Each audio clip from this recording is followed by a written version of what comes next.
Чтобы понять масштаб того, что произошло в 2003 году, нужно вернуться на 10 лет назад, в 93-й, когда молодое независимое государство Кыргызстан только начинало строить свою экономику. Представьте, страна без промышленности, без нефти, без газа, но с одним невероятным богатством — месторождением Кумтор, где под ледниками Тяньшаня лежало более 300 тонн чистого золота. Для сравнения, весь золотой запас Национального банка Кыргызстана в те годы составлял меньше 5 тонн. Кумтор был не просто рудником, это был шанс на достойное будущее для миллионов людей. Но чтобы начать добычу на высоте 4000 метров над уровнем моря, в условиях вечной мерзлоты и разреженного воздуха, требовались технологии и деньги, которых у молодой республики не было. Тогда президент Оскар Акаев принял решение, которое казалось разумным — пригласить иностранного инвестора, канадскую компанию «Камека», и создать совместное предприятие. По первоначальному соглашению 1993 года Кыргызстан получал 33% акций проекта. Треть всей прибыли от продажи золота должна была идти в государственный бюджет. Это были справедливые условия. Канадцы вкладывали технологии и капитал, кыргызы давали землю и ресурсы, прибыль делилась пропорционально. Но уже через несколько лет после начала промышленной добычи стало ясно, что кто-то очень влиятельный хочет изменить правила игры. В коридорах власти Бишкека в конце 90-х годов ходили упорные слухи о том, что канадская сторона недовольна размером доли Кыргызстана и ищет способы ее уменьшить. Официально компания жаловалась на высокие налоги, сложные климатические условия, необходимость дополнительных инвестиций в инфраструктуру. Но за кулисами разворачивалась совсем другая игра. В архивах администрации президента сохранились записи закрытых совещаний, на которых обсуждался вопрос реструктуризации соглашения по Кумтору. Эти протоколы были рассекречены только через 15 лет после событий, и то частично. Многие страницы до сих пор имеют гриф «для служебного пользования». Из доступных фрагментов видно, что уже в 1998 году группа советников президента Акаева начала прорабатывать сценарий пересмотра условий контракта. Интересная деталь. В списке участников этих совещаний регулярно появляется имя Николая Танаева, который в то время занимал должность первого вице-премьера и курировал экономический блок правительства. Танаев был человеком старой закалки, родился в 1949 году в Аше, окончил Московский институт народного хозяйства, прошел путь от экономиста райкома партии до министра финансов Киргизской ССР. Он знал цену деньгам и понимал, что такое национальные интересы. Или, по крайней мере, должен был понимать. Весной 2002 года Николай Танаев становится премьер-министром Кыргызстана. Назначение происходит в сложный момент. В стране нарастает социальное напряжение, экономика буксует, внешний долг растет, а народ все громче требует от власти объяснений, куда уходят доходы от Кумтора. По официальной статистике рудник ежегодно добывал около 20 тонн золота, что при средней цене $300 за тройскую унцию давало валовую выручку более $200 миллионов в год. Треть от этой суммы, около 70 миллионов, должна была поступать в бюджет Кыргызстана. Для страны с годовым БВП меньше $2 миллиардов это были огромные деньги. Чтобы вы понимали масштаб, средняя зарплата учителя в Кыргызстане в 2002 году составляла около 1000 сомов в месяц, что эквивалентно примерно $20. Врачи получали чуть больше — $30. Пенсионеры выживали на $15 в месяц. А доходы от Кумтора, если бы они распределялись справедливо, могли бы удвоить зарплаты бюджетникам и утроить пенсии. Но этого не происходило. Деньги куда-то исчезали в лабиринтах офшорных схем, посреднических контрактов и технических расходов. И вот именно в этот момент, когда народ требовал прозрачности, новый премьер-министр Танаев получает задание от президента Акаева — провести оптимизацию соглашения с канадцами. Что значит оптимизация в устах чиновников, которые привыкли говорить эвфемизмами? Обычно это означает, что кто-то хочет урезать расходы или перераспределить доходы в свою пользу. В случае с Кумтором оптимизация означала пересмотр базового соглашения 1993 года. Официальная версия, которую правительство Танаева озвучивало публично, звучала вполне благопристойно. Мол, канадская компания вложила больше средств, чем планировалось изначально, столкнулась с непредвиденными геологическими сложностями, и теперь нужно скорректировать условия, чтобы проект оставался рентабельным и продолжал работать. Звучит разумно, не правда ли? Но дьявол, как всегда, скрывался в деталях. Группа экспертов из Министерства экономики, которых не пригласили на переговоры, позже составила альтернативный анализ ситуации. Их выводы были шокирующими. Никаких критических финансовых проблем у компании не было. Более того, рудник приносил стабильную прибыль и окупил первоначальные инвестиции уже к концу 90-х годов. Геологические сложности действительно имели место, но они были заложены в бизнес-план изначально и не требовали радикального пересмотра условий. Так зачем же тогда понадобилось менять соглашение? Ответ на этот вопрос лежал не в экономической плоскости, а в политической. К началу 2000-х годов президент Оскар Акаев, который пришел к власти на волне демократических реформ и обещаний построить Швейцарию Центральной Азии, все больше погружался в авторитарные методы управления. Его семья, жена Майрам, сын Айдар, дочь Берметь, начала активно участвовать в бизнесе, контролируя ключевые активы страны — таможню, телекоммуникации, импорт топлива. Это была классическая схема клановой экономики, когда государственные ресурсы превращаются в источник обогащения узкого круга приближенных к власти людей. Кумтор, как крупнейший источник валютных поступлений, не мог остаться в стороне от этой системы. Но как встроить золотой рудник в схему личного обогащения, если формально он принадлежит государству и канадской компании? Нужен был человек, который проведет юридически чистую операцию по перераспределению долей и при этом возьмет на себя всю публичную ответственность. Таким человеком стал Николай Танаев. Почему именно он? Потому что Танаев был технократом, а не политиком. У него не было собственной партии, не было амбиций на президентское кресло, не было харизмы народного лидера. Он был идеальным исполнителем, опытным, лояльным и, что самое важное, готовым подписать любой документ, который спустят сверху. Летом 2003 года в правительственной резиденции Ала-Арча состоялась серия закрытых встреч между представителями кыргызской стороны и руководством канадской компании. Детали этих переговоров до сих пор остаются тайной. Официальные протоколы либо не велись, либо были уничтожены. Но есть свидетели, которые присутствовали на этих встречах в качестве технических специалистов и переводчиков. Один из них, бывший сотрудник Министерства иностранных дел, согласился дать интервью спустя 20 лет после событий при условии анонимности. Его рассказ проливает свет на то, как принималось роковое решение. По его словам, атмосфера на переговорах была странной. Канадцы вели себя уверенно, почти нагло, словно заранее знали, что получат все, что хотят. Кыргызская делегация во главе с Танаевым выглядела подавленной и пассивной. Премьер-министр почти не задавал вопросов, не торговался, не защищал интересы страны. Он просто кивал и соглашался с предложениями канадской стороны. В какой-то момент один из молодых экономистов из кыргызской команды попытался возразить, указав на то, что предлагаемые условия невыгодны для государства. Танаев резко оборвал его и попросил покинуть зал заседаний. После этого инцидента все поняли, решение уже принято на самом верху, и переговоры — это просто формальность, спектакль для протокола. Что же конкретно было написано в том новом соглашении, которое подписал Танаев? Документ состоял из 23 страниц юридического текста, напичканного специальными терминами и отсылками к международным нормам горного права.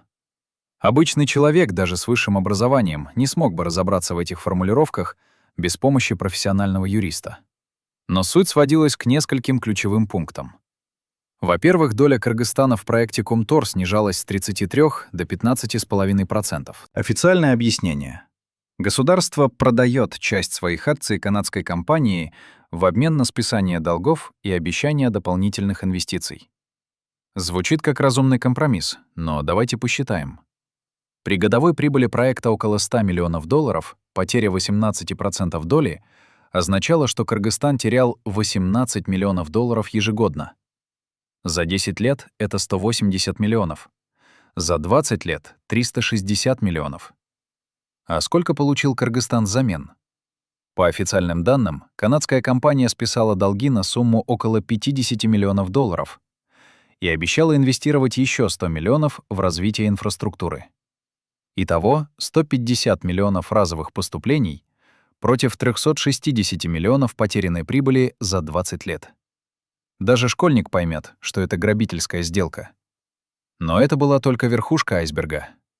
Второй пункт нового соглашения касался налогообложения. Канадская компания получила беспрецедентные налоговые льготы.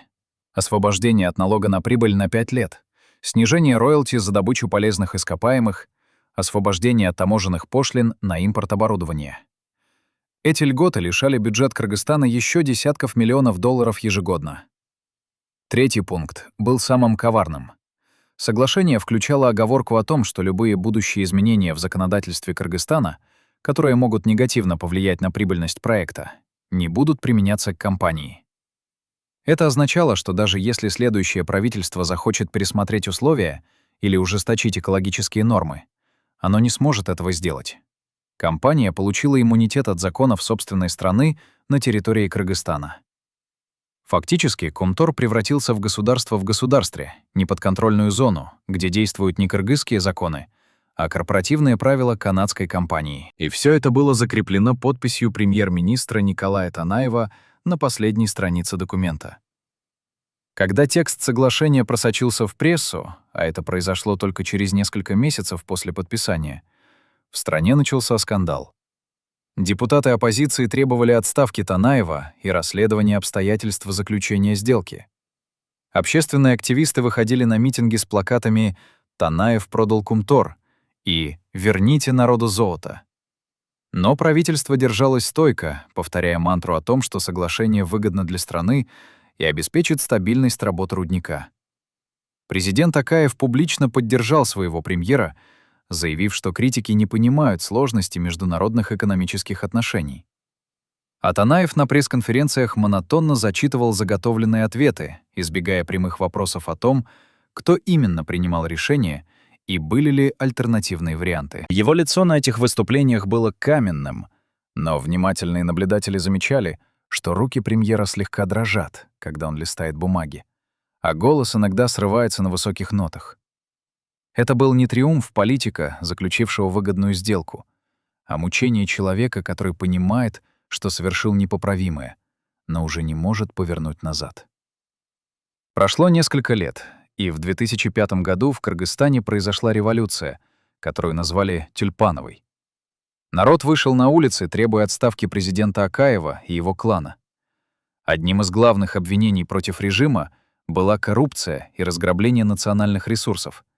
И Кумтор стоял в этом списке на первом месте. Акаев бежал из страны, сначала в Казахстан, потом в Россию, где получил политическое убежище.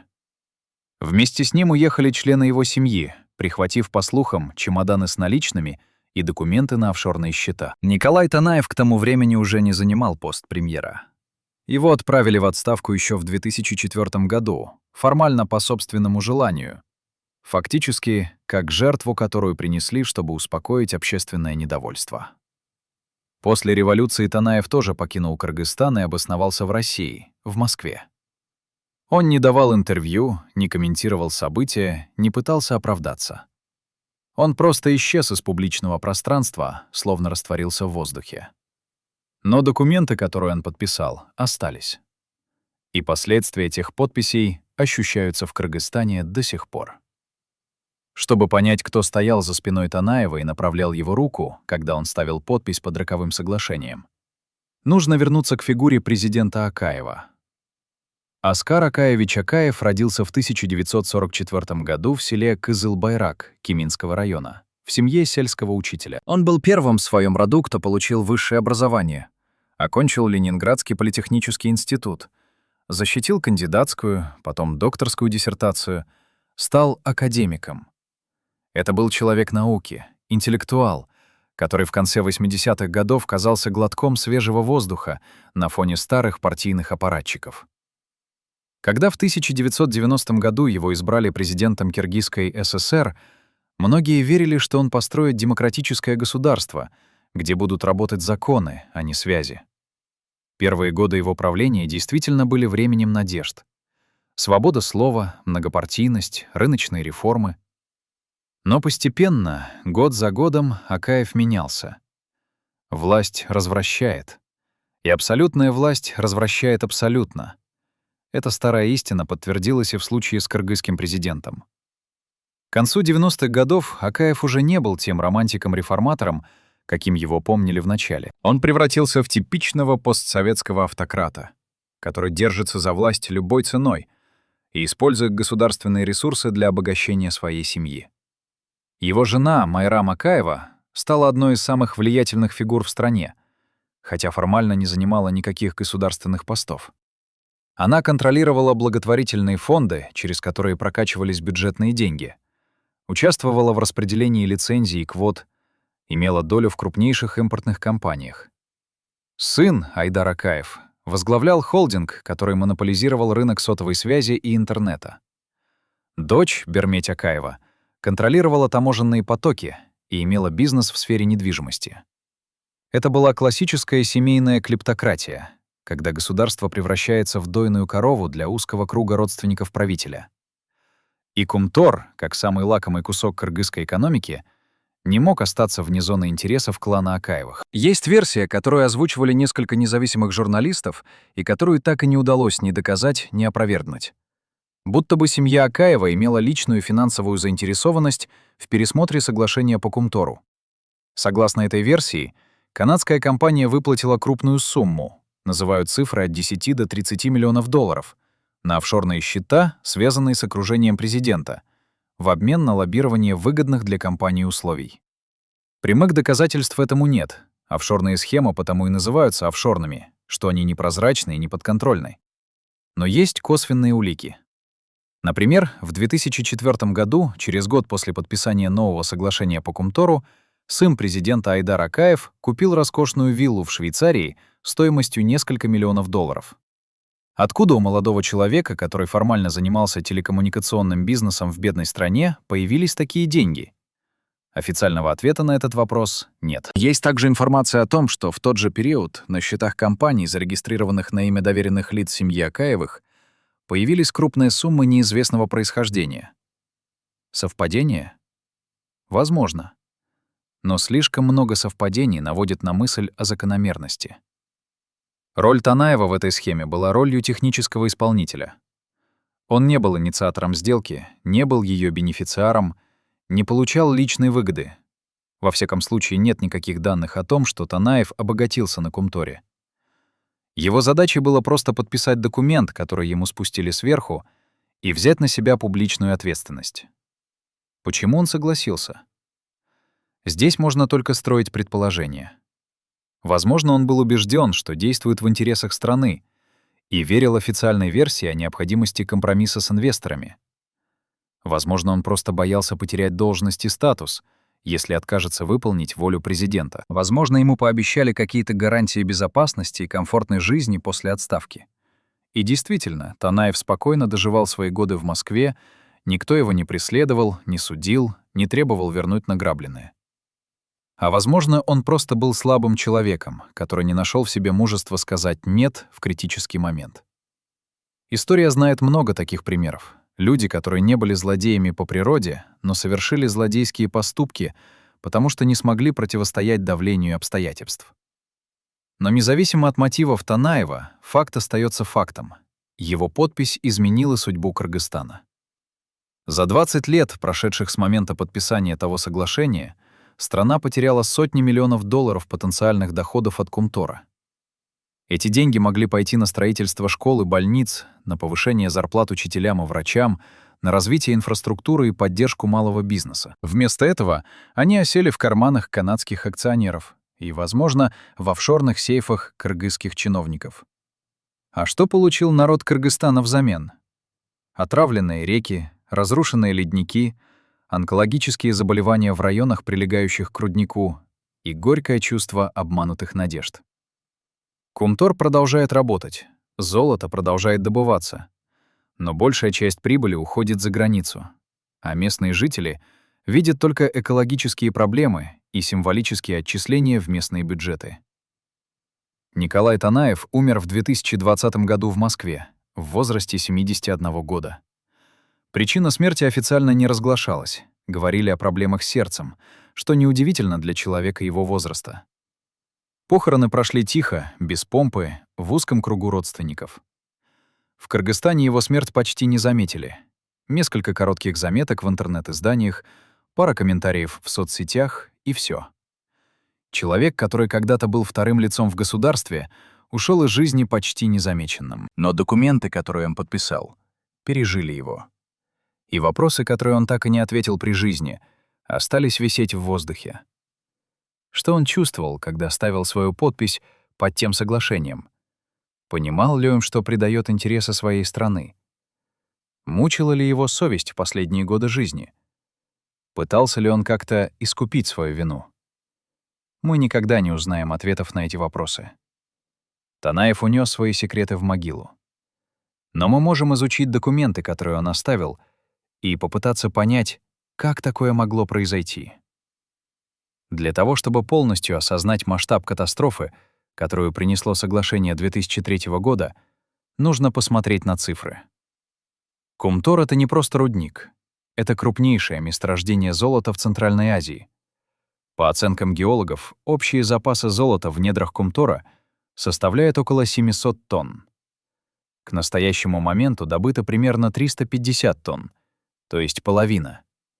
Остальное еще предстоит извлечь. При средней цене золота около $1800 за тройскую унцию, а в последние годы цена доходила и до 2000, стоимость оставшихся запасов составляет около $20 миллиардов.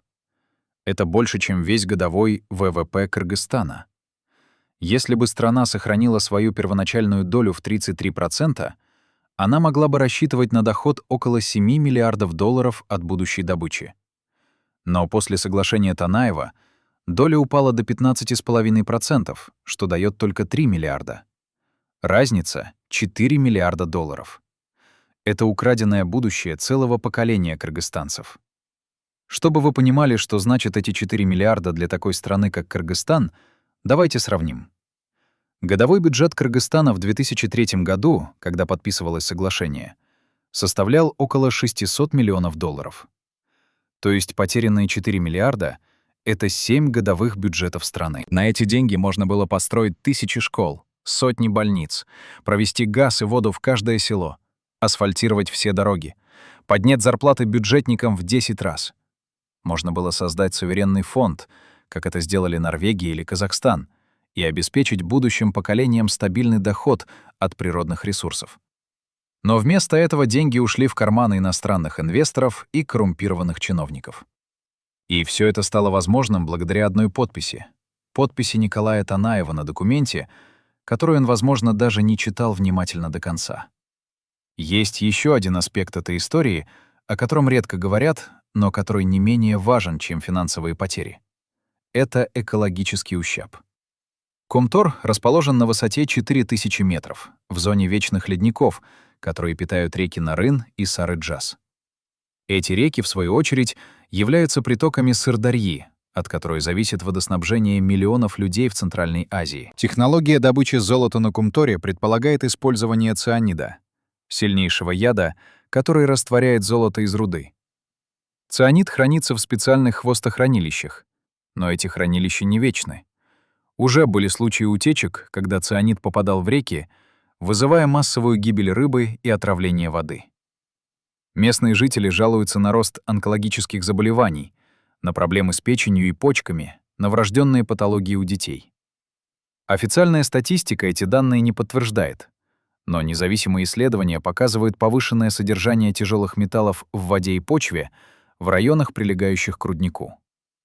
Но самое страшное — это таяние ледников. Добыча золота на Кумторе ведется открытым способом, то есть взрывают и вывозят огромные массы породы, в том числе ледники. За годы работы рудника площадь ледников в районе Кумтора сократилась на несколько квадратных километров. Это не просто эстетическая потеря. Это угроза водной безопасности всего региона. Ледники — это естественные резервуары пресной воды, которые питают реки в летний период, когда осадков мало. Если ледники исчезнут, реки обмелеют, и миллионы людей останутся без воды. Это не преувеличение и не экологическая паника. Это реальная угроза, которую признают даже официальные эксперты. И эта угроза стала еще более острой после соглашения 2003 года, потому что канадская компания получила карт-бланш на расширение добычи без жестких экологических ограничений.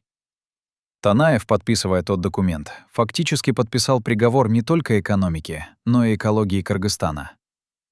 Теперь давайте поговорим о том, что происходило за кулисами в те месяцы, когда готовилось соглашение. Для этого нам нужно обратиться к свидетельствам людей, которые работали в правительстве и администрации президента в то время. Один из таких свидетелей — бывший советник президента по экономическим вопросам, который согласился дать интервью спустя 15 лет после событий, при условии, что его имя не будет названо. Назовем его условно «советник X».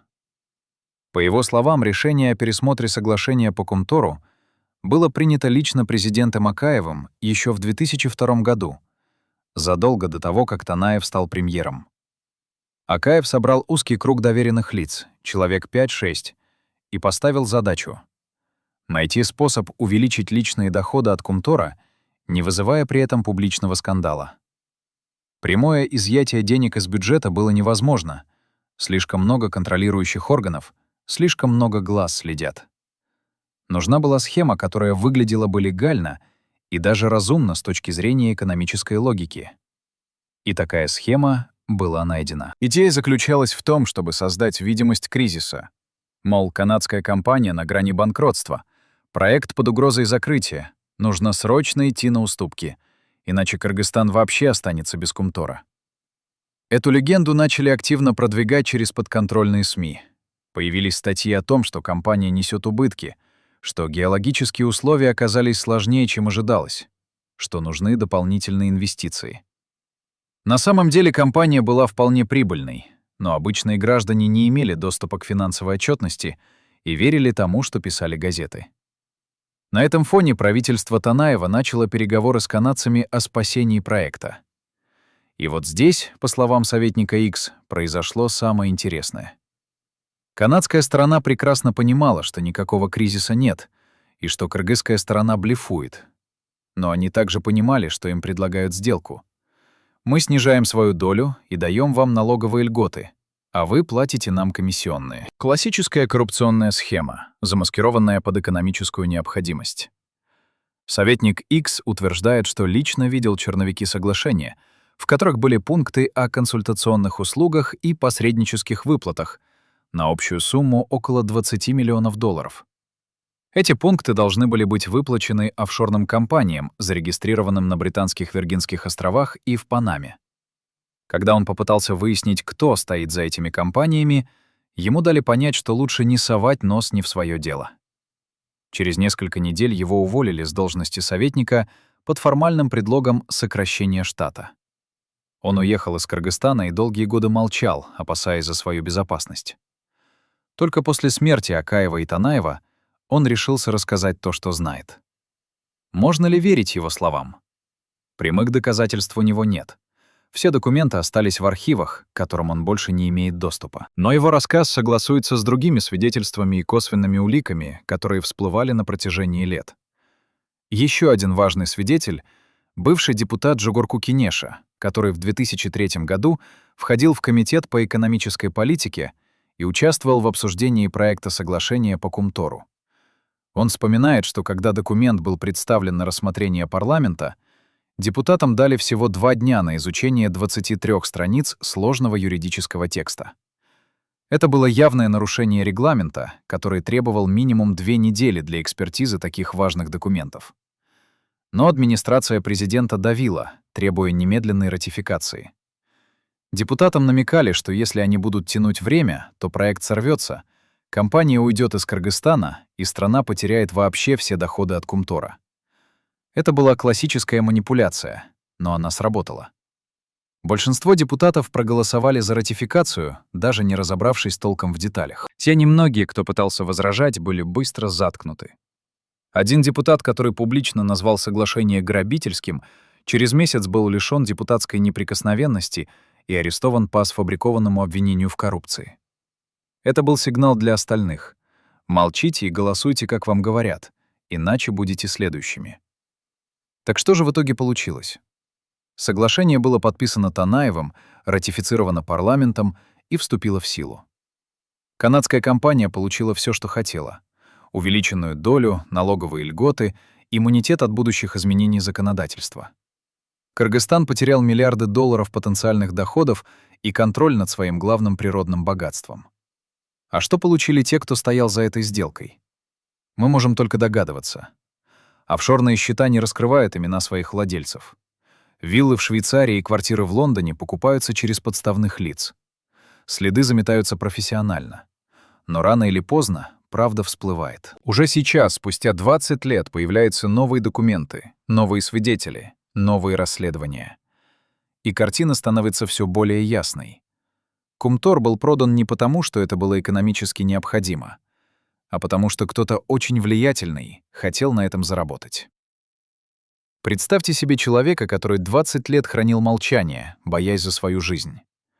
Человека, который каждую ночь просыпался в холодном поту, вспоминая то, что видел в коридорах власти. Бывший начальник юридического отдела Министерства экономики, назовем его Азамат, согласился встретиться с нами в небольшой квартире на окраине Бишкека. Руки его до сих пор дрожат, когда он достает из старого портфеля пожелтевшие копии документов.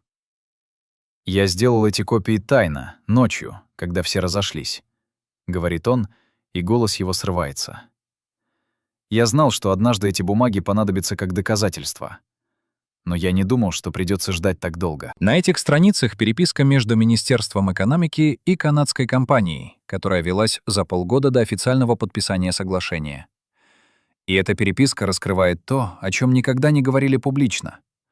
Условия сделки обсуждались не с правительством Кыргызстана, а напрямую с людьми из окружения президента Акаева. Имена этих людей вычеркнуты черным маркером, но по контексту понятно, что речь идет о членах семьи президента и их доверенных лицах. В одном из писем канадский представитель прямо пишет: «Мы готовы обсудить дополнительные условия сотрудничества с заинтересованными сторонами на конфиденциальной основе». Что означает эта обтекаемая фраза? Азамат объясняет. Это дипломатический язык для взятки. Они предлагали деньги тем, кто примет решение в их пользу. Почему этот человек молчал 20 лет? Потому что сразу после того, как он попытался поднять тревогу внутри министерства, его вызвали на беседу люди в штатском. Они не угрожали открыто, но смысл был ясен. Забудь то, что видел, или пожалеешь. Азамат забыл. До сегодняшнего дня. Теперь, когда все главные действующие лица той драмы либо умерли, либо живут за границей, он решил рассказать правду. Но успеет ли эта правда изменить что-то? Или уже слишком поздно? Чтобы понять, как работала система коррупции вокруг Кумтора, нужно разобраться в том, что называется офшорной схемой. Для обычного человека это звучит как что-то сложное и далекое, но на самом деле принцип прост. Представьте, что вы хотите получить деньги от иностранной компании, но не хотите, чтобы эти деньги можно было отследить. Что вы делаете? Вы создаете компанию-прокладку в стране, где не требуется раскрывать информацию о владельцах бизнеса. Такие страны называются офшорными зонами. Британские Виргинские острова, Панама, Сейшелы, Кипр. Вы регистрируете там фирму на подставное лицо, адвоката или номинального директора, который за небольшую плату согласен числиться владельцем. А реальным владельцем остаетесь вы. Но ваше имя нигде не фигурирует. Дальше вы заключаете контракт между этой офшорной компанией и той фирмой, от которой хотите получить деньги. Контракт может быть на что угодно: консультационные услуги, маркетинговые исследования, посреднические услуги. Главное, чтобы формально все выглядело легально. Деньги переводятся на счет офшорной компании, а оттуда вы можете их снять наличными, перевести на другие счета, купить недвижимость, и все это останется в тени, потому что офшорные банки не раскрывают информацию о своих клиентах. Именно такая схема, по всей видимости, использовалась в случае с Кумтором. В документах, которые показал Азамат, фигурирует название нескольких офшорных компаний. Golden Consulting Limited, зарегистрированная на Британских Виргинских островах, Евразия Services Incorporated, зарегистрированная в Панаме, и Тяньшань Холдингс, зарегистрированная на Кипре. Эти компании не имели никаких офисов, никаких сотрудников, никакой реальной деятельности. Это были пустые оболочки, созданные исключительно для того, чтобы прокачивать через них деньги. Согласно переписке, канадская компания должна была выплатить этим офшорам около $25 миллионов за консультационные услуги по реструктуризации проекта. Какие именно услуги оказывали эти фирмы? Никаких. Это были просто откаты. Деньги, которые канадцы платили кыргызским чиновникам за то, что те согласились на невыгодные для страны условия. Кто конкретно стоял за этими офшорами? Установить это практически невозможно без международного расследования с привлечением спецслужб. Но есть косвенные улики, которые указывают на семью Акаева. Вот, например, интересный факт. В 2004 году, через год после подписания соглашения по Кумтору, дочь президента Берметь Акаева купила роскошный особняк в пригороде Лондона стоимостью около 8 миллионов фунтов стерлингов. Это примерно $12 миллионов по тогдашнему курсу. Сделка была оформлена через кипрскую компанию, которая, в свою очередь, принадлежала панамской фирме. Классическая многослойная офшорная структура, цель которой — скрыть реального владельца. Британские журналисты пытались расследовать происхождение этих денег, но упирались в стену молчания. Офшорные юрисдикции не сотрудничают с иностранными следователями без решения суда. А получить такое решение крайне сложно. Официально Берметь Акаева занималась благотворительностью и не имела собственного бизнеса. Откуда у нее $12 миллионов на покупку особняка? Ответа нет. Но временная связь с соглашением по Кумтору выглядит более чем подозрительно. Это не доказательство в юридическом смысле, но это та самая дымящаяся пушка, которая заставляет задуматься. Еще один след ведет к сыну президента Айдару Акаеву. В те же годы он активно скупал недвижимость в Москве. Элитные квартиры в центре, офисные здания, загородные резиденции. Общая стоимость этих активов оценивалась в несколько десятков миллионов долларов. Формально все это покупалось на имя российских компаний, в которых Айдар числился акционером или директором.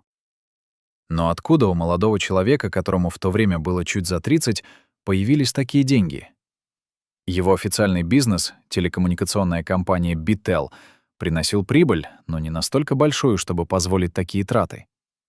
К тому же Bitel работал в основном на внутреннем рынке Кыргызстана, где платежеспособность населения была крайне низкой. Средний доход на душу населения в Кыргызстане в начале 2000-х составлял около $300 в год. Даже если предположить, что Bitel имел 1 миллион абонентов, а это очень щедрая оценка, и каждый платил по $10 в месяц, годовая выручка составила бы $120 миллионов. Из этой суммы нужно вычесть операционные расходы, налоги, инвестиции в оборудование. Чистая прибыль вряд ли превышала 10-15 миллионов в год. Этого недостаточно, чтобы за пару лет скупить недвижимость на несколько десятков миллионов. Значит, были другие источники дохода. Какие? Самый очевидный ответ — откаты от Кумтора и других крупных проектов, в которых семья Акаева имела долю. Но вернемся к Николаю Танаеву. Какова была его личная роль во всей этой истории?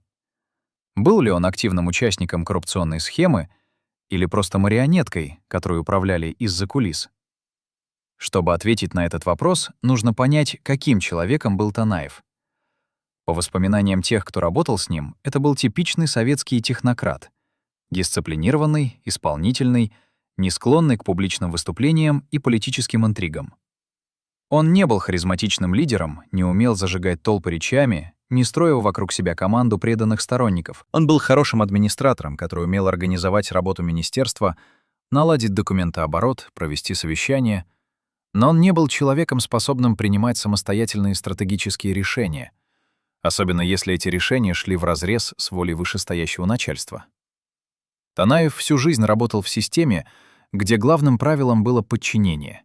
Подчинение партии, подчинение вышестоящим органам, подчинение генеральной линии. Он не привык сомневаться в приказах, не привык задавать неудобные вопросы. Когда президент Акаев назначил его премьер-министром и поставил задачу провести реструктуризацию соглашения по Кумтору, Танаев воспринял это как обычное служебное поручение. Ему объяснили, что это необходимо для блага страны, что эксперты все просчитали, что альтернативы нет, и он поверил. Или сделал вид, что поверил. Есть свидетельство того, что Танаев все таки пытался сопротивляться, хотя и очень робко. Один из бывших сотрудников аппарата правительства рассказывал, что на одном из закрытых совещаний Танаев задал вопрос: «А что скажет народ, когда узнает, что мы отдали половину Кумтора?» На что ему ответили примерно так: «Народ ничего не узнает, потому что мы правильно подадим информацию. Скажем, что спасли проект от банкротства, что привлекли инвестиции, что обеспечили рабочие места, а детали соглашения никто читать не будет. Это скучные юридические тексты, которые интересны только специалистам». И Танаев успокоился. Он не стал настаивать, не стал требовать независимой экспертизы, не стал искать альтернативные варианты. Он просто выполнил то, что от него требовали. Можно ли его за это осуждать? С одной стороны, он был всего лишь винтиком в большой машине, и если бы он отказался, на его место поставили бы другого, более сговорчивого. С другой стороны, у каждого человека есть выбор — подчиниться или восстать, промолчать или сказать правду. Танаев выбрал подчинение и молчание, и этот выбор определил его место в истории. Интересно, что сам Танаев, судя по всему, не получил никакой личной выгоды от сделки с Кумтором. В отличие от семьи Акаева, у него не появилось вилл за границей, не обнаружилось офшорных счетов, не всплыло скандальных покупок. После отставки с поста премьера в 2004 году он получил скромную пенсию и жил на нее в Москве, снимая обычную квартиру в спальном районе. Никаких признаков богатства. Это наводит на мысль, что Танаев действительно был просто исполнителем, а не бенефициаром схемы. Ему не платили за подпись, его просто использовали как удобный инструмент. Он подписал документ, взял на себя публичную ответственность, а потом его выбросили как использованную салфетку. Когда в стране начались протесты против коррупции и разграбления Кумтора, именно Танаева назначили козлом отпущения. Его отправили в отставку, чтобы успокоить общественность, а реальные организаторы схемы остались в тени. Акаев продолжал править еще год, пока его не свергла революция. Семья Акаева успела вывести деньги и обосноваться в комфортных условиях за границей. А Танаев остался с клеймом предателя национальных интересов, хотя на самом деле он был скорее жертвой системы, чем ее создателем. Но давайте посмотрим на ситуацию шире. Кумтор — это не единственный пример того, как природные ресурсы Кыргызстана разворовывались в интересах узкой группы людей. Это была системная проблема, которая пронизывала всю экономику страны в 90-е и 2000-е годы. Приватизация государственных предприятий проходила по схемам, которые обогащали приближенных к власти бизнесменов и оставляли народ ни с чем. Крупнейшие заводы и фабрики, построенные в советское время на деньги налогоплательщиков, продавались за бесценок людям, у которых были связи в правительстве. Потом эти предприятия либо закрывались, а оборудование распродавалось на металлолом, либо перепродавались иностранным инвесторам с огромной наценкой. Прибыль оседала в карманах посредников, а рабочие оставались без работы. Таможня превратилась в источник личного обогащения чиновников. Каждый контейнер, пересекающий границу, облагался неофициальными поборами. Бюджетные деньги, выделенные на строительство дорог и школ, разворовывались подрядчиками, которые откатывали часть суммы чиновникам, распределявшим контракты. Это была тотальная коррупция, которая разъедала страну изнутри. И Кумтор был просто самым крупным и самым вопиющим примером этой системы. Если бы не было Кумтора, нашелся бы другой объект для разграбления. Проблема была не в конкретном месторождении, а в том, что власть в Кыргызстане превратилась в инструмент личного обогащения. Президент Акаев, который начинал как реформатор и демократ, к концу своего правления ничем не отличался от типичного постсоветского диктатора. Он окружил себя семьей и приближенными, которые контролировали все денежные потоки в стране. Он подавлял оппозицию, закрывал неугодные СМИ, фальсифицировал выборы. Он создал систему, в которой честному человеку не было места. Чтобы чего-то добиться, нужно было либо платить взятки, либо иметь связи, либо молчать и не высовываться. Танаев был продуктом этой системы. Он не создавал ее, но он и не боролся с ней. Он просто плыл по течению, делая то, что от него требовали, и надеясь, что как-нибудь все обойдется. Но не обошлось. История его не простила. Теперь давайте поговорим о том, что происходило с Кумтором после подписания того злополучного соглашения. Канадская компания, получив все льготы и увеличенную долю, развернула масштабную добычу. Объемы производства росли год от года. Если в 90-е годы добывали около 15 тонн золота в год, то к концу 2000-х эта цифра выросла до 25 тонн. Рудник работал круглосуточно, без выходных и праздников. Тысячи тонн породы взрывались, дробились, перерабатывались. Золото извлекалось с помощью цианида, который потом сливался в хвостохранилища. Эти хвостохранилища представляли собой огромные искусственные озера, заполненные ядовитой жижей. Они были защищены дамбами, но эти дамбы не были рассчитаны на вечность. Уже несколько раз происходили аварии, дамбы трескались, цианид просачивался в реки. Каждый раз компания заявляла, что ситуация под контролем, что концентрация яда в воде не превышает допустимых норм, что угрозы для здоровья людей нет. Но местные жители рассказывали другое. Они говорили, что после каждой такой аварии в реках гибла рыба, скот отказывался пить воду, у людей начинались проблемы с желудком и кожей. Независимые экологи, которые приезжали в район Кумтора, брали пробы воды и почвы и находили в них повышенное содержание тяжелых металлов — ртути, свинца, мышьяка. Эти вещества накапливаются в организме и вызывают хронические заболевания — рак, болезни печени и почек, неврологические расстройства. Статистика по онкологическим заболеваниям в Иссык-Кульской области, где расположен Кумтор, показывала рост на 20-30% по сравнению с другими регионами страны. Официальные власти объясняли это улучшением диагностики и увеличением продолжительности жизни. Но эксперты указывали на прямую связь с загрязнением окружающей среды. Особенно тревожной была статистика по детской онкологии. В селах, расположенных ниже по течению от Кумтора, число детей с раком крови и мозга было в несколько раз выше среднего по стране. Родители этих детей винили рудник, но доказать причинно-следственную связь было практически невозможно. Для этого нужны многолетние эпидемиологические исследования, которые никто не проводил. А что получал Кыргызстан от всей этой добычи? По новому соглашению, подписанному Танаевым, доля государства составляла 15,5% от прибыли. Звучит неплохо, но дьявол, как всегда, в деталях. Прибыль — это не выручка. Прибыль — это то, что остается после вычета всех расходов. А расходы канадская компания умела считать очень творчески. Зарплаты топ-менеджеров, которые жили в Канаде и изредка наведывались в Кыргызстан, записывались в расходы проекта. Консультационные услуги, оказанные другими канадскими фирмами, часто аффилированными с основной компанией, тоже шли в расходы. Амортизация оборудования, которое давно окупилось, продолжала списываться. Проценты по кредитам, взятым у дочерних структур той же корпорации, увеличивали расходную часть. В результате на бумаге получалось, что проект едва сводит концы с концами, а иногда даже работает в убыток. И Кыргызстан вместо ожидаемых десятков миллионов долларов получал жалкие крохи — 5, 10, в лучшем случае 15 миллионов в год. Это меньше, чем страна тратила на содержание аппарата президента. Но даже эти крохи не доходили до простых людей.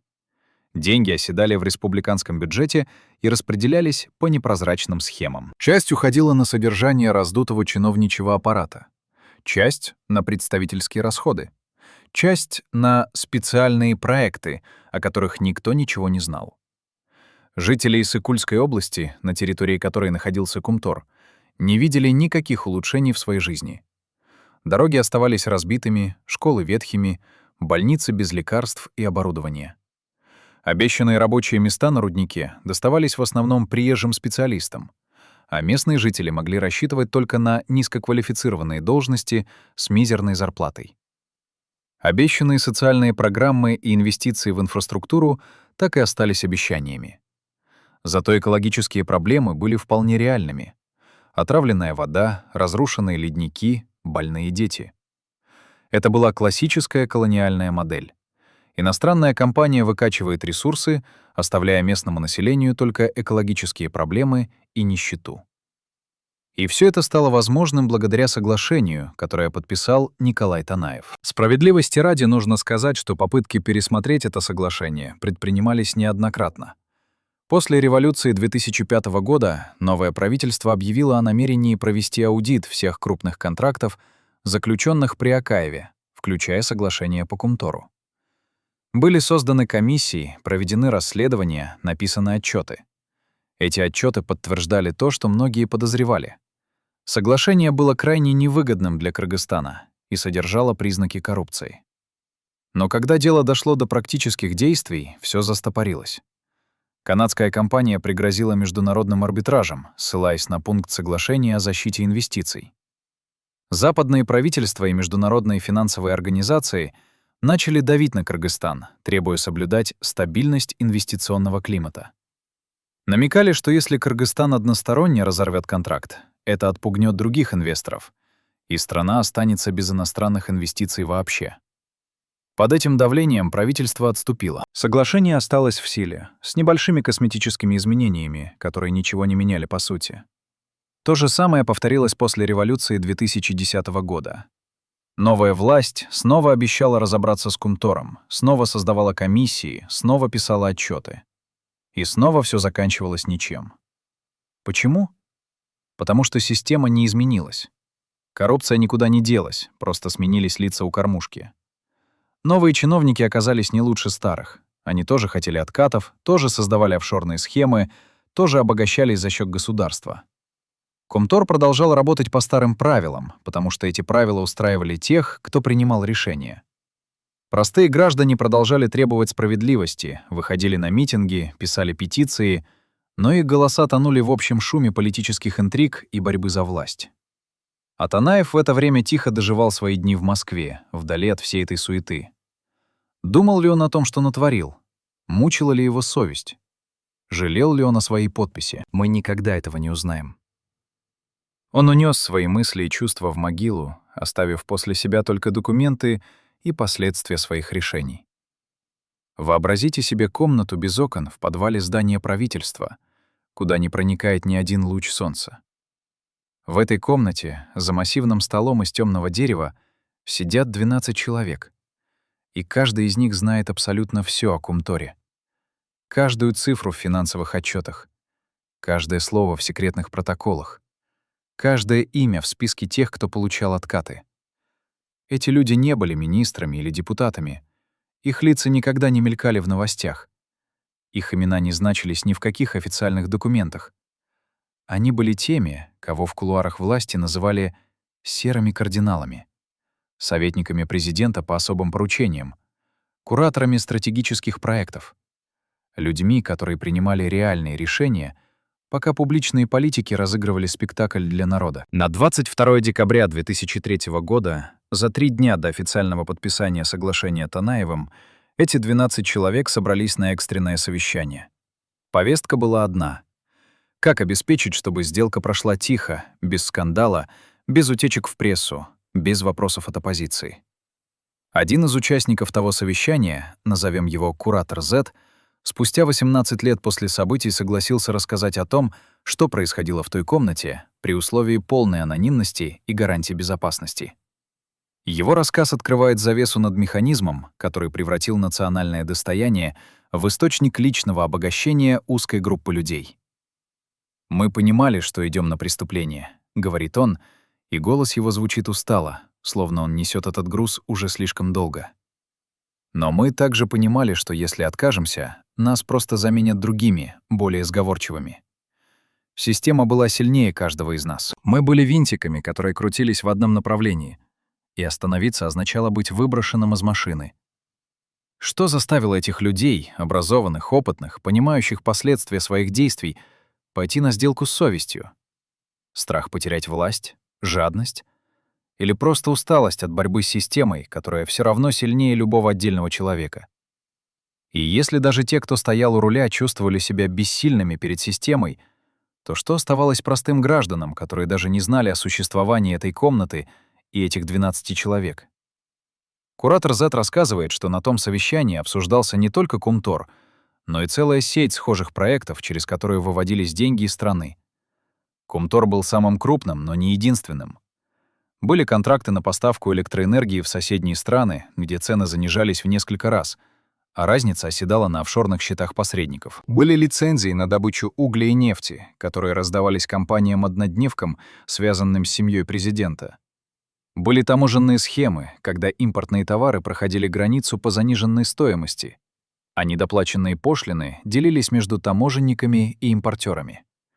Все это работало как отлаженный механизм, и Кумтор был просто самым заметным его элементом. «Мы создали государство в государстве», — признается куратор Z. Официальный Кыргызстан с его парламентом, правительством, законами — это была декорация для внешнего мира. А реальный Кыргызстан управлялся из той комнаты, где сидели мы, 12 человек, и принимали решения, которые определяли судьбу миллионов. Кто были эти люди? Некоторые из них уже умерли, некоторые живут за границей под чужими именами. Некоторые до сих пор занимают влиятельные посты в Кыргызстане, только теперь при другой власти. Система пережила революции и смену режимов, потому что она не зависела от конкретных лиц. Она зависела от принципа, согласно которому власть существует для обогащения тех, кто ее держит. Одна из самых шокирующих деталей, которую раскрыл куратор Z, касается медицинского состояния президента Акаева в период подписания соглашения по Кумтору. Официально Акаев был здоров, энергичен, появлялся на публике, произносил речи, встречался с иностранными делегациями. Но за закрытыми дверями картина была совсем другой. С начала 2000-х годов у Акаева начались проблемы с сердцем, аритмия, скачки давления, приступы стенокардии. Его личный врач, которого выписали из Москвы, и который жил в специально оборудованной резиденции рядом с президентским дворцом, постоянно корректировал дозы лекарств. Акаев принимал бета-блокаторы для стабилизации сердечного ритма, статины для снижения холестерина, антикоагулянты для предотвращения тромбов. Список препаратов занимал целую страницу. И каждое утро начиналось с того, что помощник приносил президенту поднос с разноцветными таблетками и капсулами. Он боялся внезапного ухудшения здоровья, вспоминает куратор Z. Он понимал, что если с ним что-то случится, его семья потеряет все. Поэтому он торопился закрепить контроль над ключевыми активами, пока еще мог это делать. Кумтор был частью этого плана — обеспечить семье финансовую подушку на случай, если ему придется уйти с поста по состоянию здоровья или под давлением оппозиции. Это объясняет ту спешку, с которой проталкивалось соглашение. Акаев чувствовал, что время работает против него, и хотел успеть провернуть сделку, пока еще контролирует ситуацию. Но физическая немощь была не единственной проблемой Акаева. Гораздо серьезнее была паранойя, которая с каждым годом усиливалась. Он перестал доверять даже самым близким соратникам. Подозревал заговоры на каждом шагу, менял охрану и помощников, боясь, что кто-то из них работает на оппозицию или на иностранные спецслужбы. В его кабинете была установлена система прослушки, которая записывала все разговоры, даже когда он оставался один. Эти записи хранились в специальном сейфе, к которому имел доступ только сам президент и начальник его личной охраны. После революции 2005 года, когда Акаев бежал из страны, этот сейф вскрыли, и там обнаружили сотни часов аудиозаписей. Большая часть из них была уничтожена новой властью, но некоторые фрагменты просочились в прессу. На одной из записей слышно, как Акаев разговаривает сам с собой, перебирая имена своих министров и помощников и рассуждая вслух, кому из них можно доверять, а кто может предать. «Танаев слабак, но управляемый», — говорит он на одной из записей. «Он сделает все, что я скажу, потому что боится потерять кресло. Но он не из тех, кто способен на предательство. Он просто будет молчать и подписывать». Эти слова раскрывают истинное отношение Акаева к своему премьер-министру. Не как к партнеру или соратнику, а как к послушному инструменту, который можно использовать и выбросить. Паранойя Акаева достигла апогея в последние месяцы перед революцией. Он видел врагов повсюду — в оппозиции, в СМИ, в собственном правительстве, даже в семье. Его отношения с женой Майрам, которая долгие годы была его главной опорой и советницей, стали напряженными. Он подозревал, что она ведет собственную игру, выстраивает альянсы с бизнесменами и чиновниками, готовясь к возможному переходу власти. Его дети, Айдар и Берметь, которые контролировали значительную часть экономики страны, тоже вызывали у него смешанные чувства. С одной стороны, он гордился их успехами, с другой — боялся, что они слишком самостоятельны и могут в какой-то момент решить, что отец им больше не нужен. Эта атмосфера недоверия и страха пронизывала весь президентский дворец. Сотрудники боялись лишний раз заговорить с президентом, опасаясь, что любое неосторожное слово будет истолковано как признак нелояльности. Совещания превратились в формальность. Все кивали и соглашались, никто не высказывал альтернативных мнений, никто не задавал неудобных вопросов. Это была классическая картина распада режима, когда лидер теряет связь с реальностью и окружает себя льстецами и подхалимами, которые говорят ему только то, что он хочет услышать. В этом контексте становится понятно, почему соглашение по Кумтору было составлено так, как оно было составлено. Акаев не доверял никому настолько, чтобы посвятить в детали сделки широкий круг людей. Переговоры велись в узком кругу, документы готовились в обстановке секретности. Даже члены правительства узнавали о содержании соглашения только в последний момент, когда уже ничего нельзя было изменить. Танаеву просто дали готовый текст и сказали: «Подписывай». Он не участвовал в переговорах, не влиял на условия, не имел возможности внести коррективы. Его роль была чисто техническая — поставить подпись и печать, чтобы придать сделке видимость легитимности. А реальные решения принимались в той комнате без окон, где сидели 12 человек, которых никто не избирал и которые не несли никакой публичной ответственности. Это была теневая власть, которая управляла страной из-за кулис, используя официальных политиков как марионеток. И Танаев был одной из таких марионеток. Возможно, самой заметной, но далеко не самой влиятельной. Куратор Z рассказывает еще одну деталь, которая проливает свет на механизм принятия решений в той системе. За несколько дней до подписания соглашения по Кумтору в Бишкек прилетел человек, которого в узких кругах называли «решалой». Это был не чиновник и не бизнесмен, а человек из совсем другой сферы, бывший офицер спецслужб, который после распада СССР ушел в частный бизнес и специализировался на решении сложных вопросов. Его услугами пользовались и правительство, и крупные корпорации, когда нужно было провести сделку, которая формально выглядела бы чисто, но по сути была коррупционной. Этот человек умел находить лазейки в законах, выстраивать офшорные схемы, договариваться с нужными людьми. Он прилетел в Бишкек на частном самолете, остановился в закрытой резиденции, не светился на публике. Его встреча с Акаевым длилась около часа и проходила без свидетелей. Даже охрана была выведена из кабинета. Что обсуждалось на той встрече, никто не знает, но на следующий день Акаев дал команду ускорить подписание соглашения, и через 3 дня Танаев поставил свою подпись. Совпадение? Куратор Z уверен, что нет. «Этот человек привез окончательные гарантии», — говорит он. «Гарантии того, что деньги будут переведены на нужные счета, что никаких утечек не будет, что все пройдет гладко». Акаев не стал бы рисковать без таких гарантий. Он был параноиком, но не дураком. Кто был этот загадочный решала? Куратор Z не называет имени, но дает несколько наводок. Это был человек с российскими корнями, имевший связи как в Москве, так и на Западе. Он работал на несколько крупных корпораций одновременно, выступая посредником в сделках, где требовалось обойти санкции или скрыть реальных бенефициаров. Его гонорары исчислялись миллионами долларов, и он никогда не оставлял следов. Все договоренности были устными, все платежи шли через цепочки офшоров. Все документы уничтожались сразу после завершения сделки. Такие люди существуют в тени мировой экономики, обслуживая интересы тех, кто не хочет или не может действовать открыто. Они не подчиняются законам отдельных стран, потому что живут в пространстве между юрисдикциями, где формально все легально, но по сути глубоко аморально. И именно такой человек стоял за соглашением по Кумтору, обеспечивая, чтобы все прошло по плану. Его роль была невидимой, но критически важной. Без него сделка могла бы сорваться, потому что слишком много было рисков. Риск утечки информации, риск международного скандала, риск того, что кто-то из участников в последний момент откажется. Но Решала знал, как минимизировать эти риски, и он сделал свою работу безупречно. Теперь давайте обратимся к другому аспекту этой истории — к архивам, которые должны были хранить правду о Кумторе, но которые оказались неполными, а местами откровенно фальсифицированными.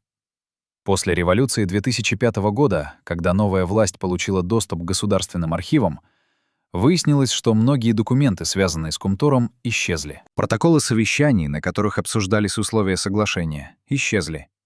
Финансовые отчеты, показывающие реальные доходы от рудника, исчезли.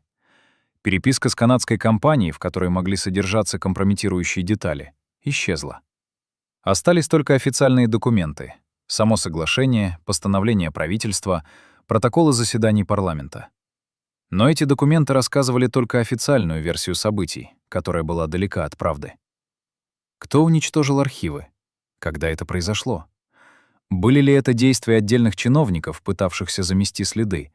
Или это была организованная операция, проведенная по приказу сверху?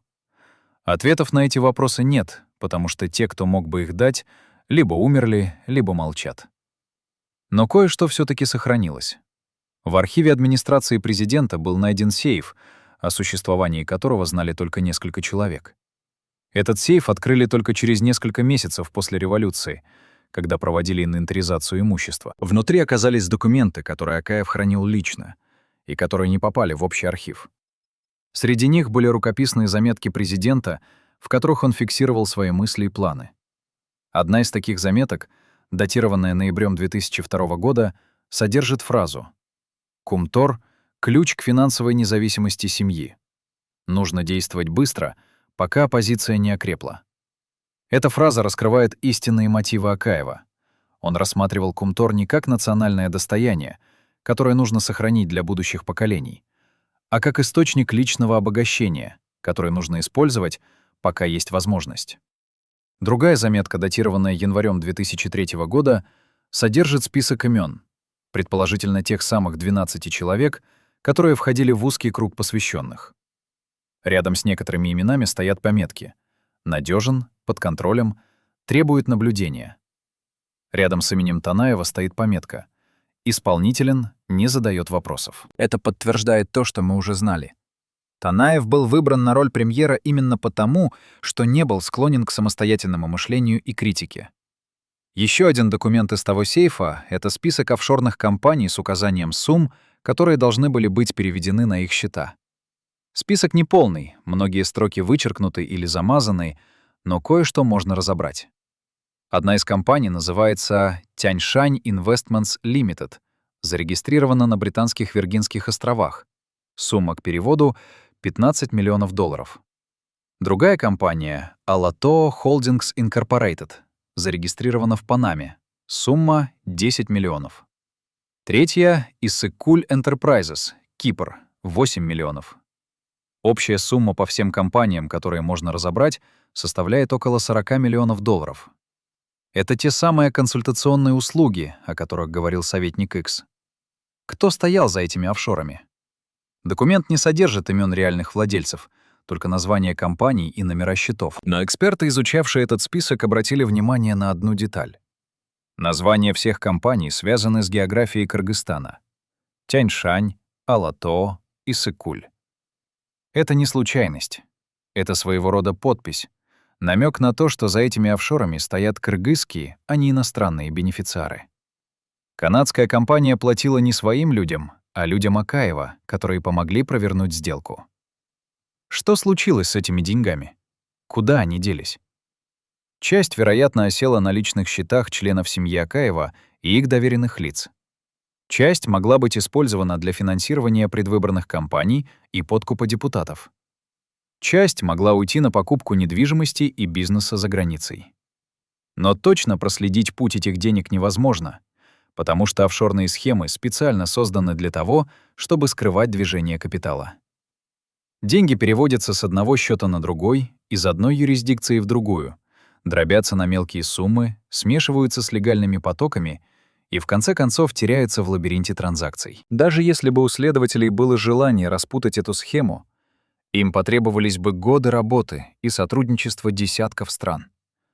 А такого сотрудничества нет, потому что офшорные юрисдикции живут за счет того, что предоставляют убежище сомнительным деньгам и не заинтересованы в прозрачности. Это глобальная система, которая обслуживает интересы коррумпированных элит по всему миру. И Кумтор — лишь один из тысяч примеров того, как эта система работает. Но вернемся к главному вопросу. Кто был главным злодеем в этой истории? Кто несет наибольшую ответственность за то, что Кумтор был продан за бесценок? Танаев? Акаев?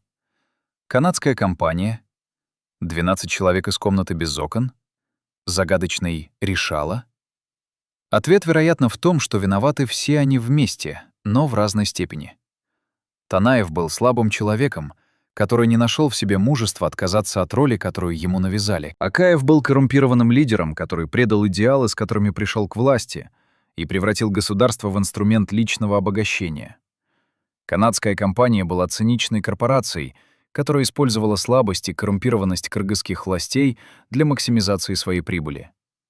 12 человек были винтиками системы, которые могли остановиться, но не остановились.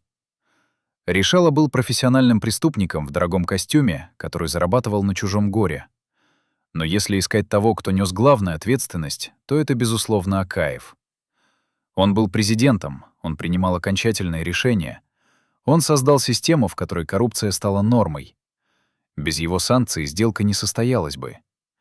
Танаев мог подписать документ, но приказ подписать исходил от Акаева. И вот здесь мы подходим к самому болезненному моменту этой истории, к моменту предательства. Потому что Акаев предал не только свой народ, но и самого себя. Он начинал как реформатор, как человек, который хотел построить новый Кыргызстан, демократический, процветающий, справедливый. Его первые годы у власти были временем надежд и позитивных перемен. Но постепенно власть изменила его. Он стал циничным, жадным, параноидальным. Он окружил себя льстецами и ворами. Он позволил своей семье превратить государство в семейный бизнес. Он предал те идеалы, которые когда-то провозглашал. И в конце концов он потерял все: власть, уважение, родину. Он бежал из страны как преступник и до конца своих дней оставался изгнанником, который не мог вернуться домой. Это была расплата за предательство. Но эта расплата коснулась только его лично. А народ Кыргызстана продолжает расплачиваться за его решение до сих пор. Потерянными доходами от Кумтора, отравленной природой, украденным будущим. И эта расплата будет продолжаться еще долгие годы, потому что последствия коррупции не исчезают быстро. Они накапливаются как яд в организме и медленно разрушают страну изнутри. Представьте себе человека, который 35 лет хранил молчание, потому что знал, одно неосторожное слово может стоить ему жизни. Человека, который был настолько близок к центру событий, что видел не только документы, но и лица тех, кто их подписывал. Слышал не только официальные заявления, но и приватные разговоры за закрытыми дверями. Бывший личный помощник Николая Танаева, которого мы назовем свидетель Омега, согласился встретиться с нами в маленьком кафе на окраине Москвы, где доживал свои годы его бывший шеф. Руки его дрожат, когда он достает из потертого портфеля старый диктофон. Тот самый, на который он тайно записывал разговоры в кабинете премьер-министра в 2003 году. «Я делал эти записи не для шантажа и не для продажи журналистам», — говорит он, и голос его звучит надломленно, словно каждое слово причиняет боль. «Я делал их потому, что понимал, когда-нибудь кто-то должен будет рассказать правду. И если не я, то кто?» На этих записях голос Танаева, каким его никто никогда не слышал публично. Не монотонный голос чиновника, зачитывающего заготовленные ответы на пресс-конференции, а живой голос человека, который мучается, сомневается, пытается найти выход из ловушки, в которую сам себя загнал. В одной из записей, сделанной за неделю до подписания соглашения, Танаев разговаривает по телефону с кем-то из своих старых друзей и вдруг срывается. «Я знаю, что это неправильно. Я знаю, что меня проклянут. Но что я могу сделать? Если откажусь, меня уберут. И на моё место поставят того, кто подпишет без колебаний. Хотя бы я понимаю, что делаю. Хотя бы мне будет стыдно». Эти слова раскрывают трагедию Танаева. Он не был злодеем по природе. Он был слабым человеком, который оказался в ситуации, требующей героизма, но не нашел в себе сил стать героем. Можно ли его за это простить? Или понимание мотивов не отменяет ответственности за последствия? И если даже сам Танаев знал, что совершает предательство, почему он все таки подписал тот документ? Что удерживало его руку от того, чтобы отшвырнуть ручку и сказать «Нет, я не буду этого делать»? Свидетель Омега рассказывает, что в последние дни перед подписанием Танаев почти не спал, выглядел измученным, постоянно принимал какие-то таблетки, то ли от давления, то ли успокоительные. Его личный врач приходил в кабинет по несколько раз на дню, измерял пульс, делал уколы. Танаев жаловался на боли в груди, на головокружение, на то, что не может сосредоточиться. Он был на грани нервного срыва, вспоминает свидетель Омега. Но Акаев не давал ему передышки. Звонил по несколько раз в день, требовал отчетов, торопил с подписанием. Говорил, что если Танаев сорвет сделку, то ответит за это лично. Что означало «ответит лично» в устах Акаева? Свидетель Омега намекает, что речь шла не просто об отставке. В те годы в Кыргызстане случались странные вещи с людьми, которые становились неудобными для власти. Кто-то попадал в автомобильные аварии, кто-то внезапно умирал от сердечного приступа, кто-то оказывался за решеткой по сфабрикованным обвинениям. Танаев знал об этих случаях и боялся повторить их судьбу. Он был человеком, который всю жизнь избегал конфликтов, шел на компромиссы, подчинялся начальству.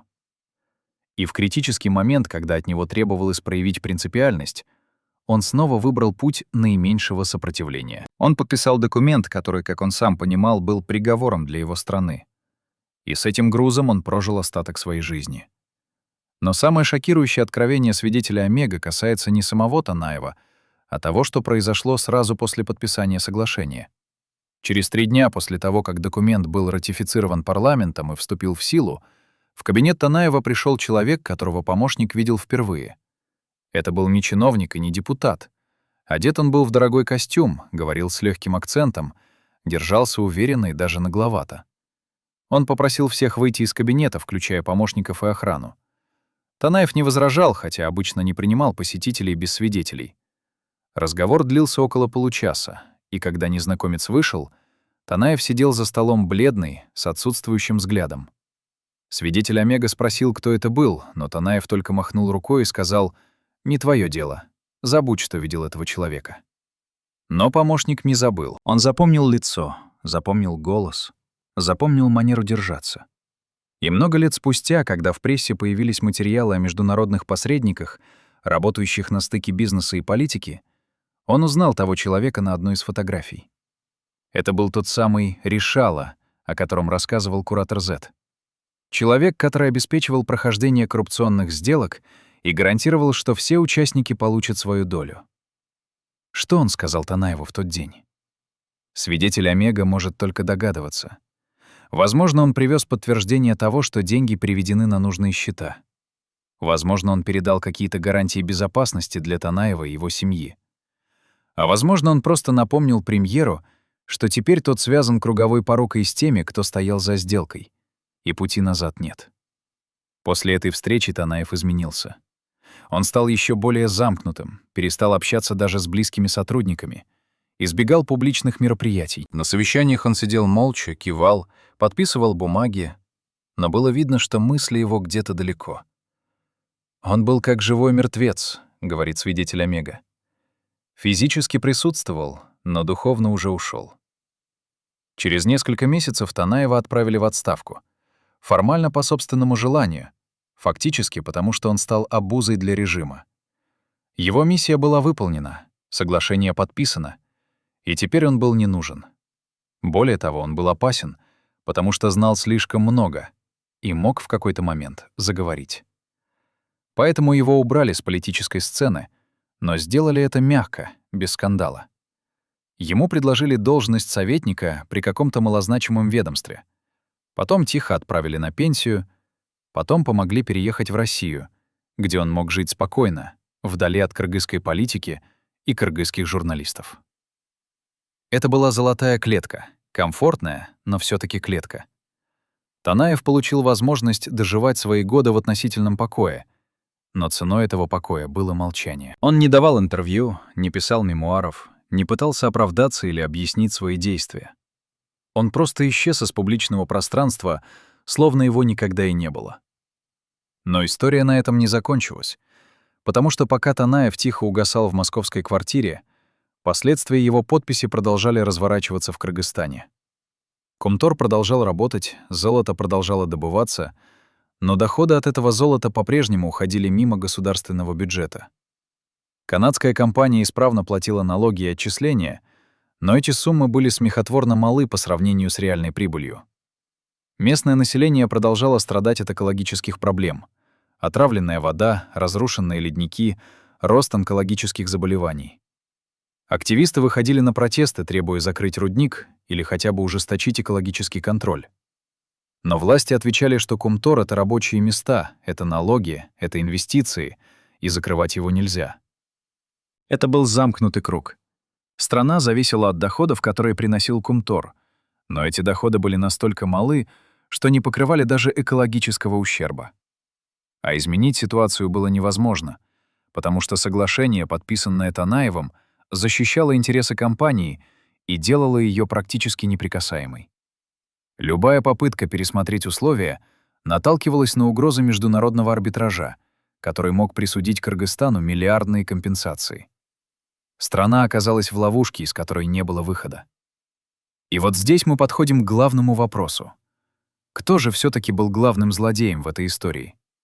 Кто нес наибольшую ответственность за то, что произошло? Танаев, который подписал документ? Акаев, который отдал приказ? Канадская компания, которая воспользовалась слабостью и коррумпированностью кыргызских властей? 12 человек из комнаты без окон, которые разработали схему?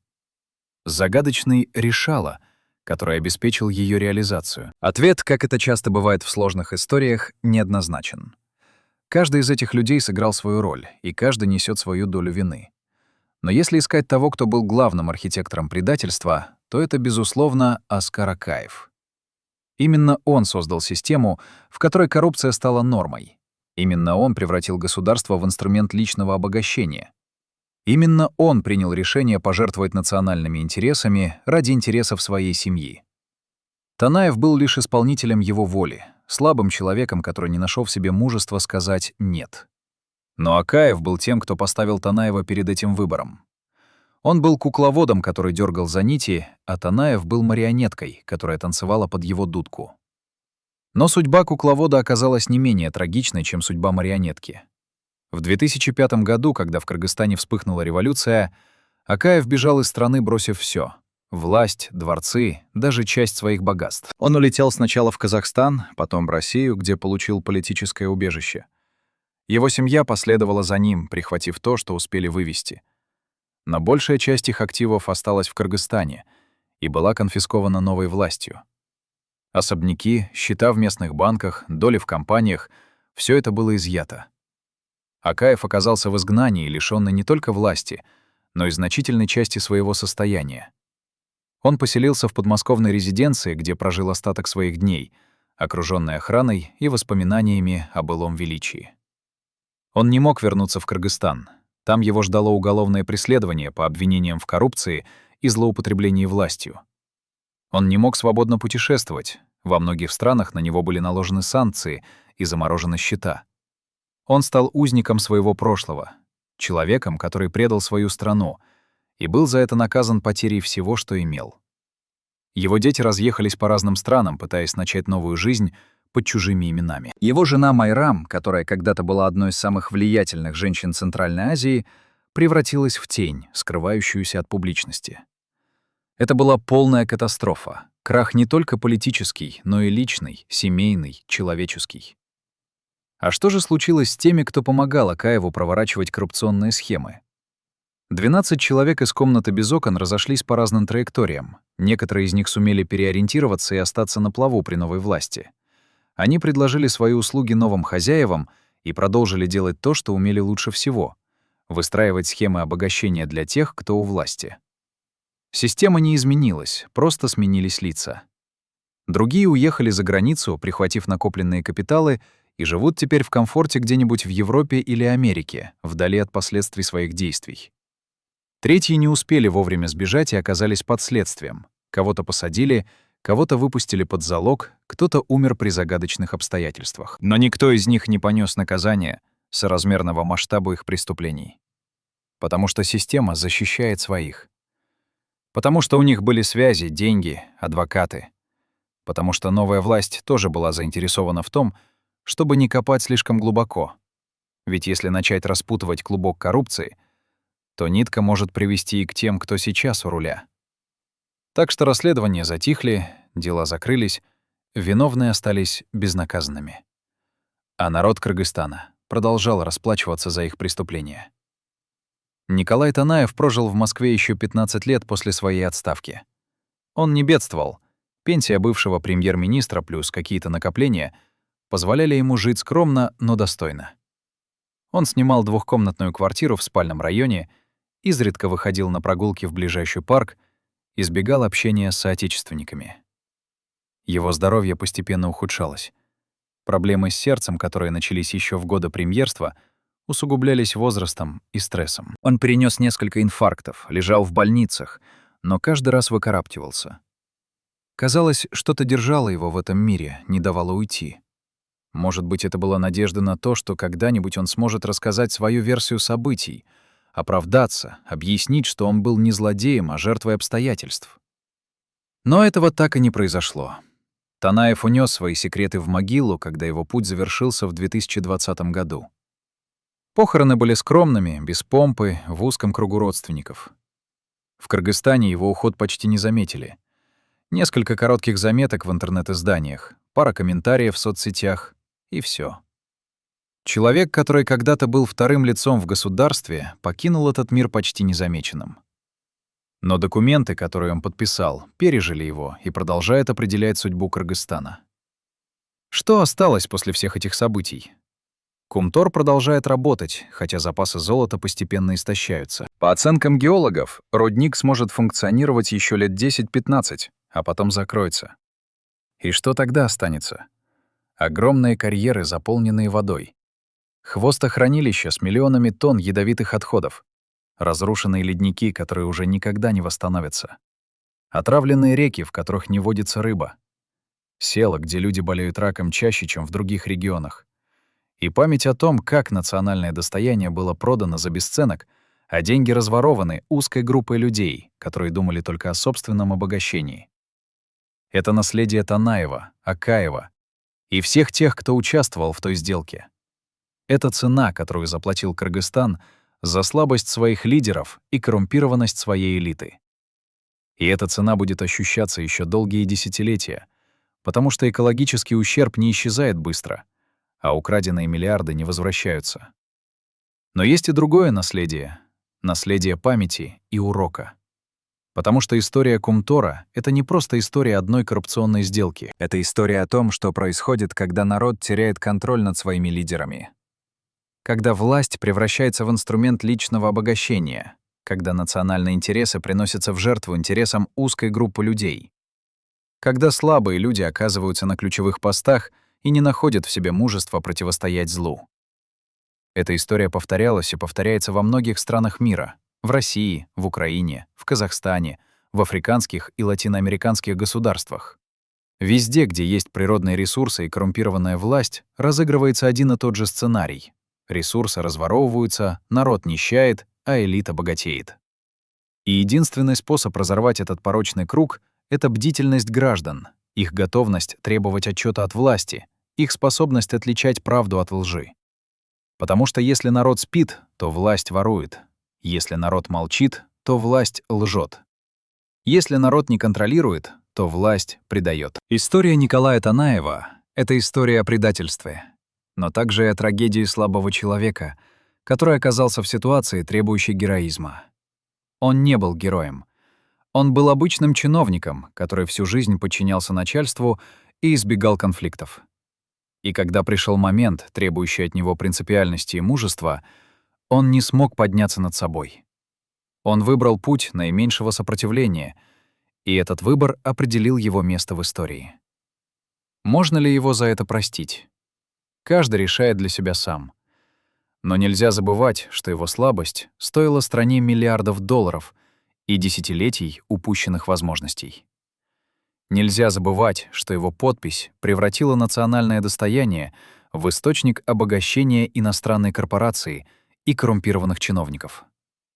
Нельзя забывать, что последствия его решения ощущаются до сих пор и будут ощущаться еще долго.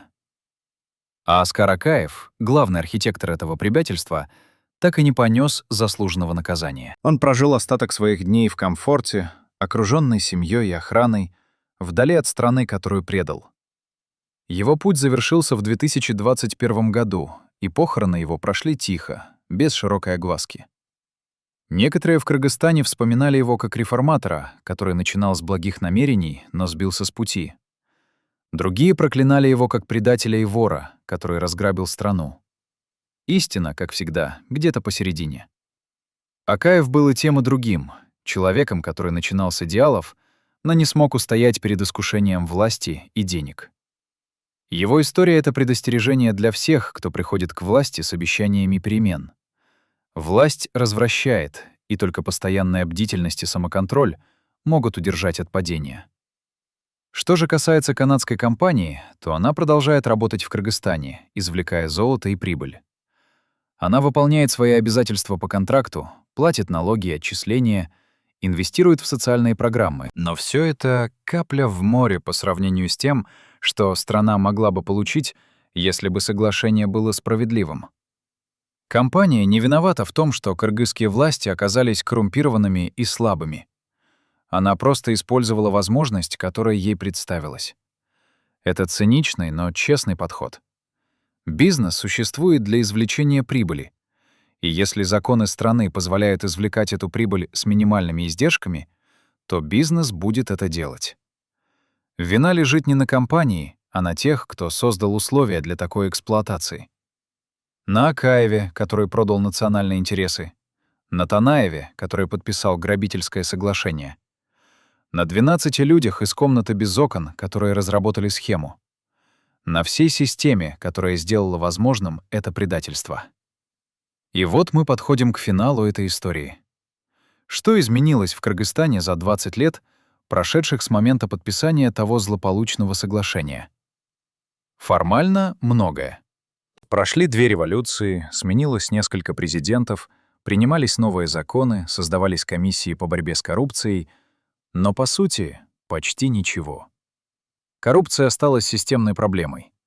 Природные ресурсы продолжают разворовываться, элита продолжает обогащаться за счет народа, простые граждане продолжают жить в бедности, не видя улучшений в своей жизни. Кумтор остается символом этой несправедливости. Рудник, который мог бы сделать страну богатой, но вместо этого обогатил лишь узкую группу людей, оставив народу только экологические проблемы и разбитые надежды. Это горькая правда, которую трудно принять, но которую нельзя игнорировать. Потому что только признав проблему, можно начать ее решать. Есть ли надежда на то, что ситуация изменится? Что будущие поколения кыргызстанцев смогут жить в стране, где природные ресурсы служат интересам народа, а не интересам коррумпированной элиты? Ответ на этот вопрос зависит от самих кыргызстанцев, от их готовности требовать прозрачности и отчетности от власти, от их способности отличать популистские обещания от реальных дел, от их решимости не повторять ошибок прошлого. История Кумтора — это урок, который нельзя забывать. Урок о том, что происходит, когда народ теряет бдительность и позволяет власти делать все, что она хочет. Урок о том, что слабость и безответственность лидеров обходятся стране очень дорого. Урок о том, что предательство национальных интересов не остается безнаказанным. Рано или поздно наступает расплата, и платить приходится всем. Николай Танаев и Оскар Акаев покинули этот мир, унеся с собой многие тайны. Но след, который они оставили, будет ощущаться еще долго. Каждый раз, когда кыргызстанцы будут смотреть на разрушенные ледники Кумтора, они будут вспоминать о том, как национальное достояние было продано за бесценок. Каждый раз, когда они будут читать о новых случаях коррупции, они будут вспоминать о том, как система, созданная Акаевым, продолжает работать и при новой власти. Каждый раз, когда они будут задумываться о будущем своей страны, они будут вспоминать о том, какую цену заплатил Кыргызстан за слабость и предательство своих лидеров.